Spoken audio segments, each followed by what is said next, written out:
कल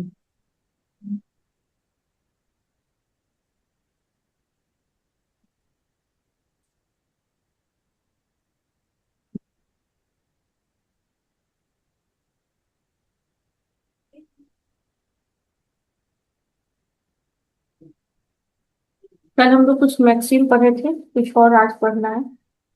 जो ये मैंने बच गया था उसको हम यहाँ पे देखते हैं। ये है, साम्य विधि का अनुसरण करती है।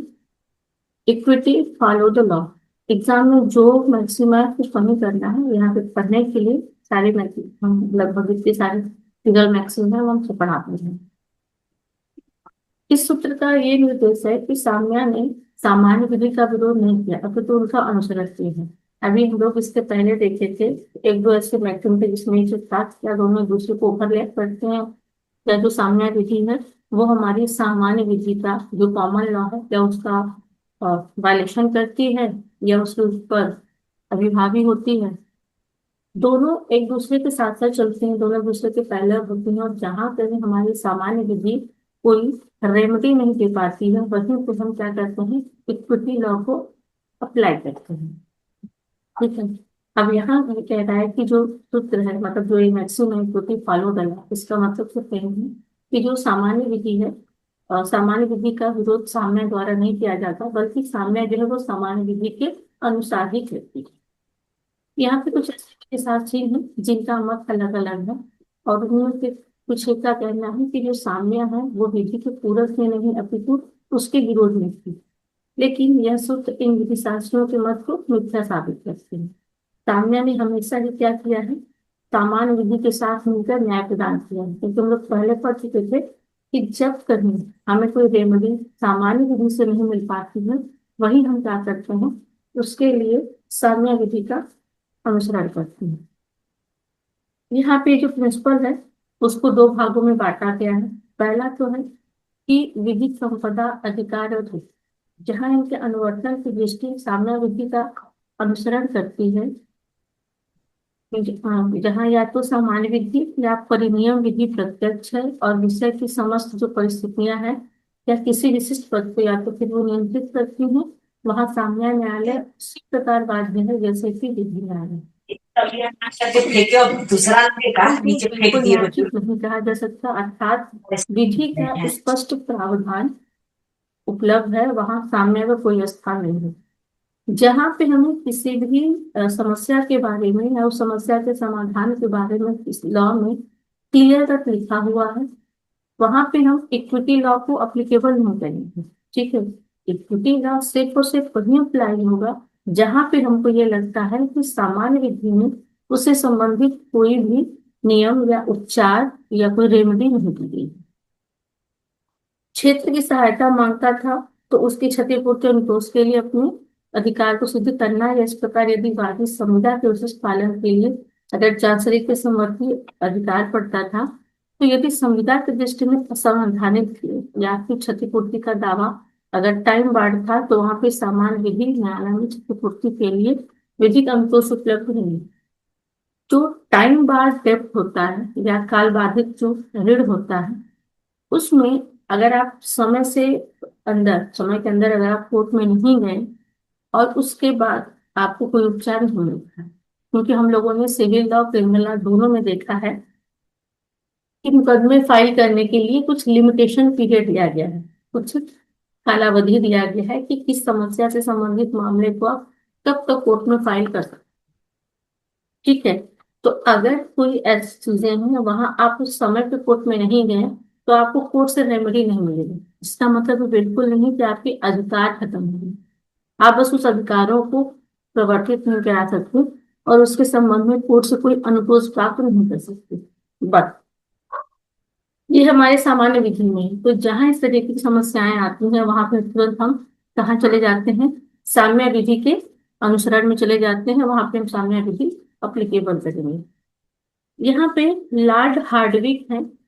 लॉर्ड हार्डविक ने हॉपकिंस बनाम हॉपकिंस के केस में ये कहा था कि जो संप्रेषण है इस बात को और पुष्टि प्रदान करता है कि संपत्ति संबंधी नियम में एकरूपता बनाए रखने के लिए इस न्यायालय का यह सूत्र रहा है कि न्यास संप्रदायों का प्रशासन विधि की संपदा को प्रशासित करने वाले नियमों द्वारा ही होगा। भले ही न्यास जो है वो संप्रदायों का उद्भव साम्या द्वारा क्यों न हो। अब दूसरी चीज इसमें है कि सामयिक संपदा अधिकार एवं है। तो जहां बात सामयिक संपदा अधिकार विहित की आती है वहां पे साम्य विधि का अनुसरण विधि की सादृश्यता के भाव में कार्य करते हुए करती है। मतलब जैसे इसमें एक एग्जाम्पल है, उस एग्जाम्पल के थ्रू हम लोग थोड़ा समझ लेते हैं। यह लिखा है कि यदि ह जो है वो किसी न्यास के अंतर्गत हितग्राही था तो उसका न्यास संपदा में मात्र साम्य हित होता है। ठीक है, जो सामान्य विधि के अंतर्गत मान्य है। अगर कोई एक व्यक्ति जो है किसी न्यास के अंतर्गत सिर्फ हितग्राही है, मतलब बेनिफिशियरी है, तो न्यास की संपदा में मात्र सामयिक होता है, मतलब केवल उसका वो यूज कर सकता है या उसके लिए लाभ प्राप्त कर सकता है। सामान्य विधि के अंतर्गत ये चीजें मान्य नहीं है।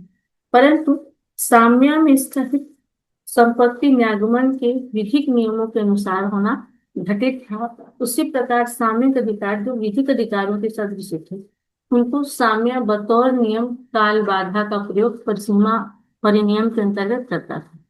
मतलब यहाँ पे ये कह रहा है कि जो सामयिक अधिकार है जो विधिक अधिकार के जैसे हैं उनको सामान्यतः हम एक समय की अवधि में या समय के या परिसीमा के नियम के अंतर्गत बात कर देते हैं।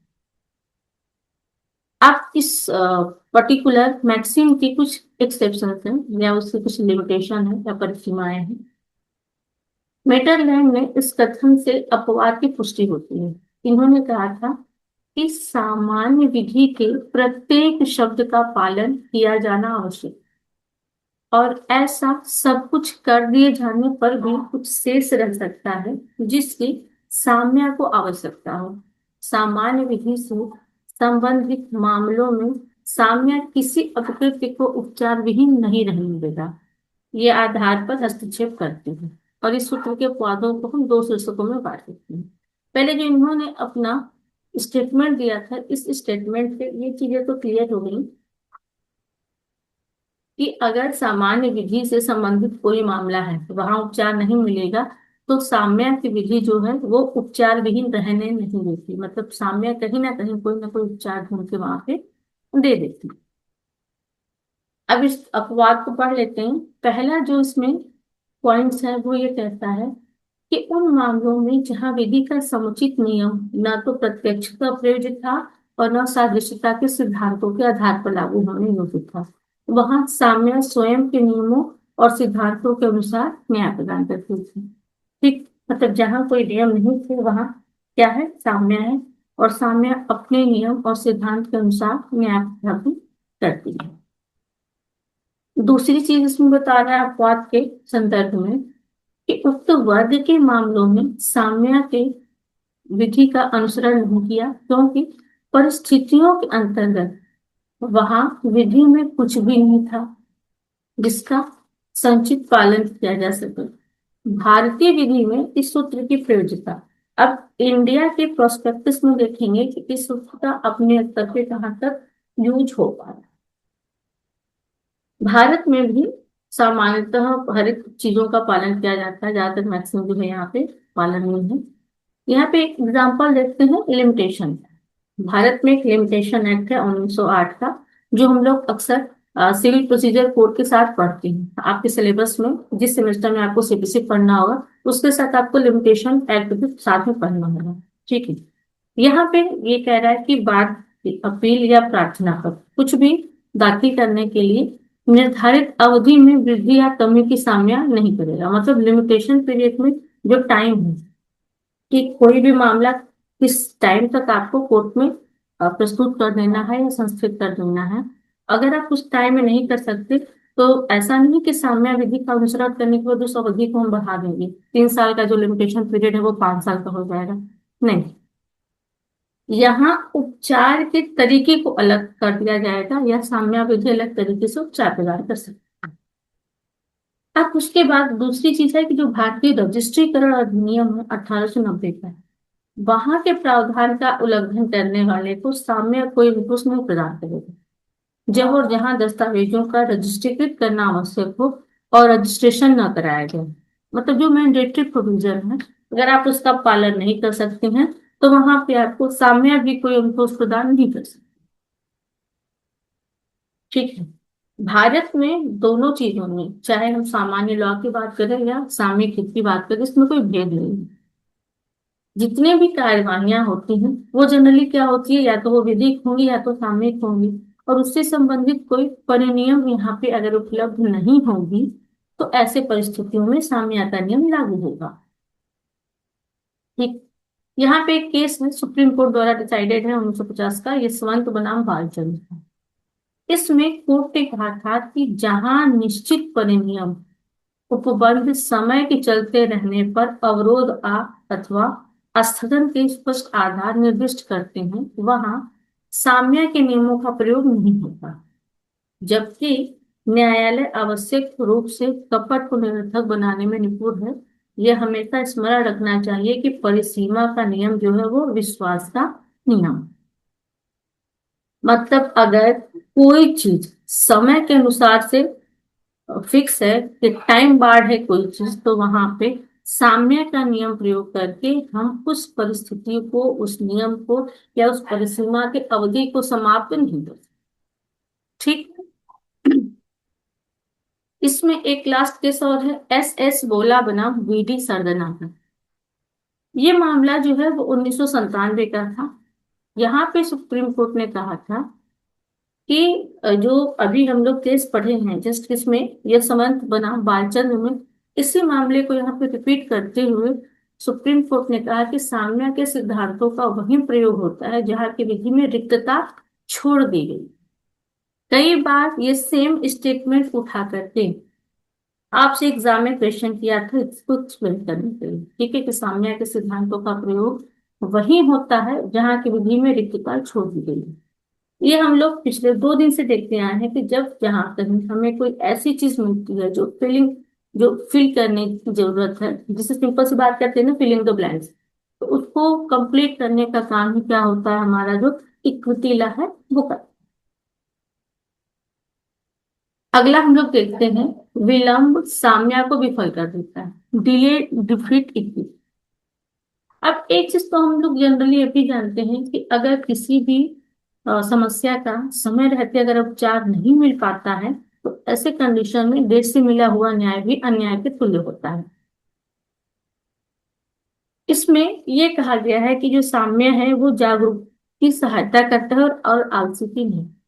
अगर आप खुद अपने राइट्स के बारे में अवेयर नहीं है, आपको अपने अधिकारों के बारे में जागरूकता अगर नहीं है, तो वहां पे विधि आपको कोई सहायता नहीं कर सकती। लॉ में बहुत से प्रोविजन है, बहुत सी स्कीम है, चाहे स्टूडेंट्स के लिए देख लीजिए, घरेलू महिलाओं के लिए देख लीजिए, वृद्धों के लिए देख लीजिए, ऐसे तमाम विकट सेक्शंस हैं जिनके लिए बहुत से हमारे यहाँ लॉ बनाए गए हैं, कुछ उनके लिए इनिशिएटिव लिए गए हैं। अब अगर आप उसके बारे में अवेयर नहीं है कि भाई जैसे किसान सम्मान निधि है, आप किसानों को पता है इस बारे में कि हाँ किसान सम्मान निधि, लेकिन वो उस लिए कभी गए नहीं, उसका फॉर्म नहीं भरे, अप्लाई नहीं किए, या ये पता है कि स्टूडेंट को कम पैसे कम जो परसेंटेज है उसमें लोन मिलता है, कहीं कहीं तो फ्री में भी लोन मिलता है। अब वहां पे आप जा करके अप्लाई नहीं किए, आप उस योजना का लाभ नहीं ले रहे हैं, तो फिर इसमें नुकसान किसका है, आप ही का। तो अगर आप अपने अधिकारों के बारे में जागरूक नहीं है तो लॉ या विधि जो है वो आपके घर जाके आपको लाने देगी। वो एक पूरा सिस्टम बना है, ये प्रोसीजर है, आप उसको फॉलो कीजिए तो आपको जो है ये उपचार मिले। इसीलिए कहा गया है कि कई बार ऐसा होता है कि आप अगर डिले करते हैं तो वहां आपको कोई भी यहाँ पे बेनिफिट नहीं मिलता। ये जो आधार सूत्र है, जो मैक्सिम है, डिले डिफिट्स इक्विटी, इसका मतलब है कि यदि कोई व्यक्ति अपने अनुतोष की अर्ध ये अनावश्यक विलंब कर देता है तो उसके अनुतोष का सामयिक अधिकार विफल हो जाता है। विधिक अधिकारों की अभ्यर्थना के लिए जो अवधि परिसीमा अधिनियम द्वारा विहित की गई है, उससे कम अवधि बीत जाने पर वह अवरुद्ध नहीं हो जाती, चाहे साम्य की दृष्टि से अभ्यर्थना विलंबकारी ही क्यों न हो। लेकिन साम्य ऐसे विलंब को क्षमा नहीं करती, ऐसे मामले वह अनुरोध प्रदान करने से इनकार कर देते हैं। मतलब आपके पास समय है, कोई भी काम है आपको इतने से इतने टाइम तक कर देना है। अगर आप वो टाइम नहीं करते हैं तो वहां पे इक्विटी भी आपका कुछ बहुत लाभ नहीं करेगी, क्योंकि आपको समय रहते अपने अधिकारों के बारे में जानना है और उसके हिसाब से जो रेमेडीज है उसको अप्लाई करने की भी कोशिश करनी है। इसके बाद एक केस है स्मिथ बनाम क्ले का, जिसमें लॉर्ड कैमडन थे। इन्होंने कहा कि साम्या के न्यायालयों ने सदैव ही ऐसे मामलों में अनुतोष प्रदान करने से इनकार कर दिया है जिसमें कोई पक्षकार एक लंबे समय तक अपने अधिकारों के प्रति उदासीन रहा अथवा मौन साधे रहा। मतलब अपने ही राइट्स के प्रति अगर कोई व्यक्ति साइलेंट है, मौन है, तो ऐसे कंडीशन में विधि उसका कोई लाभ नहीं पा सकती।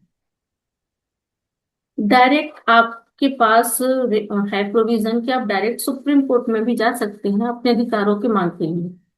आपको पता है कि हमारे फंडामेंटल राइट को किसी भी तरीके से इन्फ्रिंज किया जा रहा है, उसका उल्लंघन किया जा रहा है, और आपको ये भी पता है कि अगर मूलाधिकारों का उल्लंघन है तो हम डायरेक्ट हाई कोर्ट या सुप्रीम कोर्ट जाके रिट पिटीशन फाइल करा सकते हैं।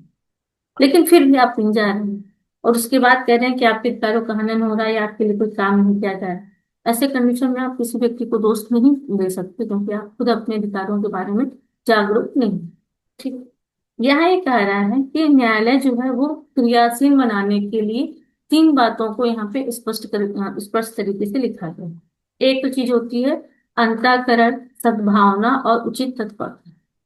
इन तीनों के अभाव में न्यायालय निष्क्रिय हो जाती है और वो कुछ नहीं कर सकती। मतलब आप जब तक न्यायालय के पास नहीं जाएंगे संतोष प्राप्त करने, न्यायालय को कैसे पता कि आपको क्या समस्या है, क्या परेशानी है। ठीक है।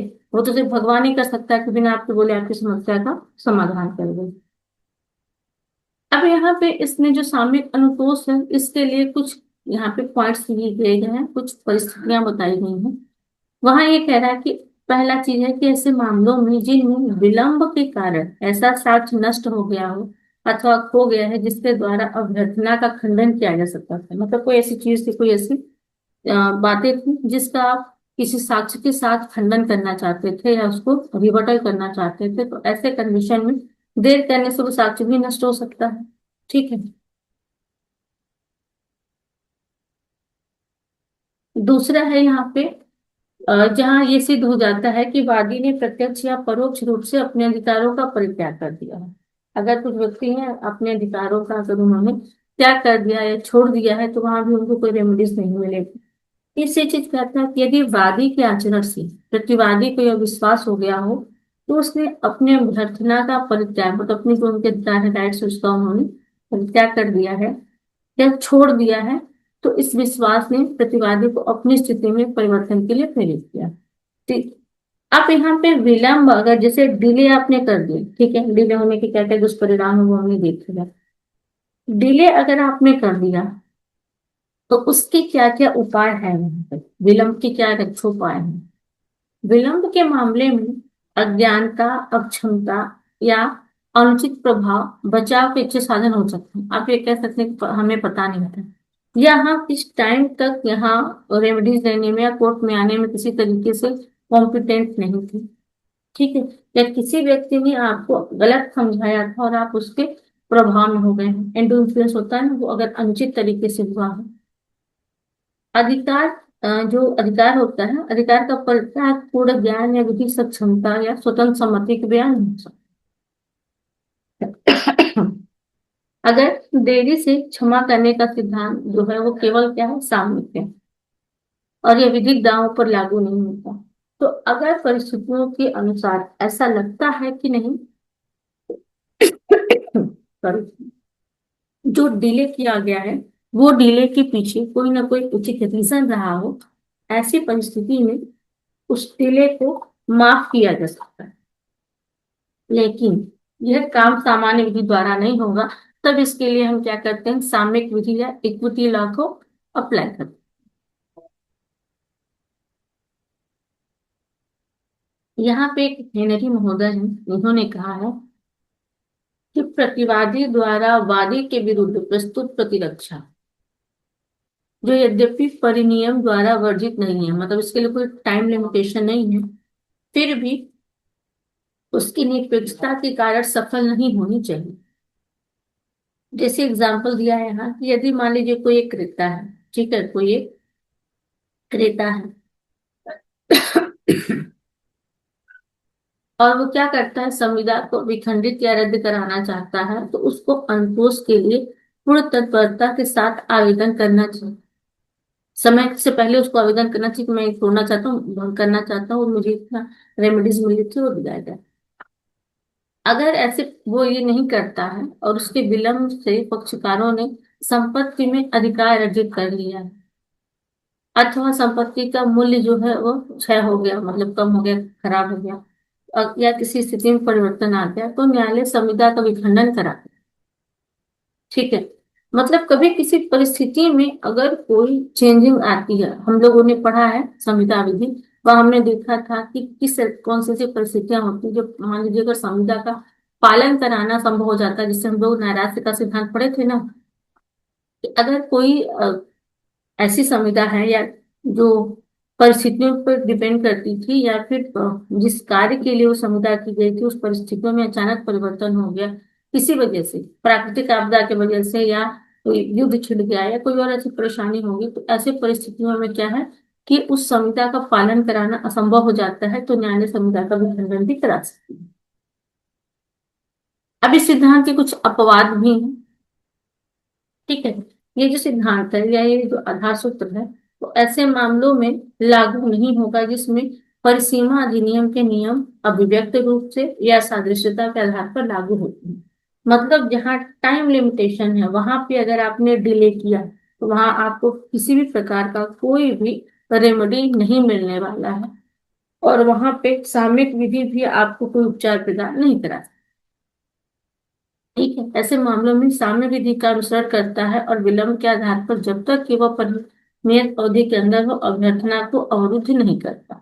अब यहाँ पे एक चीज ये बताया गया है कि अगर आपने डिले कर दिया और उस डिले के बाद जो अनभिज्ञता या ज्ञानता या क्षमता के कारण हुआ है, ऐसी परिस्थितियों में कुछ हद तक जो साम्य है या इक्विटी है वह आपके लिए लाभकारी सिद्ध हो सकती है। ठीक है, अन्यथा जहां कहीं लिमिटेशन की बात आती है वहां हर एक जगह पे आपको साम्य के आधार पर कोई उपचार बाद में प्राप्त नहीं हो सकता। तीसरा यहाँ पे मैक्सिम देखते हैं, ये कह रहा है कि equity inputs on intention to fulfil obligation. साम्य क्या है, वो दायित्व की पूर्ति का आशय अभ्यारोपित करता है। इसका अभिप्राय, इसका अर्थ सिंपल सा ये है कि अगर किसी व्यक्ति पर किसी कार्य को करने का दायित्व निरूपित किया गया, रिस्पॉन्सिबिलिटी अगर किसी भी पर्सन को दिया गया है कोई स्पेसिफिक काम करने के लिए, और जब वो उस कार्य को पूरा कर लेता है तो ये माना जाता है कि उसने अपने दायित्व की शर्तों की पूर्ति कर ली है। मतलब जो आपकी रिस्पॉन्सिबिलिटी है आपने उस रिस्पॉन्सिबिलिटी को फुलफिल कर लिया, मतलब आपने अपना काम खत्म कर लिया। लेकिन कभी कभी ऐसा होता है ना कि वो वैसा कार्य नहीं करता है जैसा करने के लिए कहा जाता है। तो जिस परिस्थितियों में, जिस कंडीशन में, जिस तरीके के कार्य करने के लिए कहा जाता है, अगर वो आप नहीं करते हैं तो वहां पे, या उससे मिलता जुलता भी आप कार्य कर लेते हैं, तो परिस्थिति में प्रश्न उठता है कि क्या ऐसे कार्य को उसके दायित्व की पूर्ति माना जाए या नहीं। साम्या कहती है कि ऐसे कार्य को न्यायोचित मानते हुए इसे दायित्व की पूर्ति का आशय समझता है।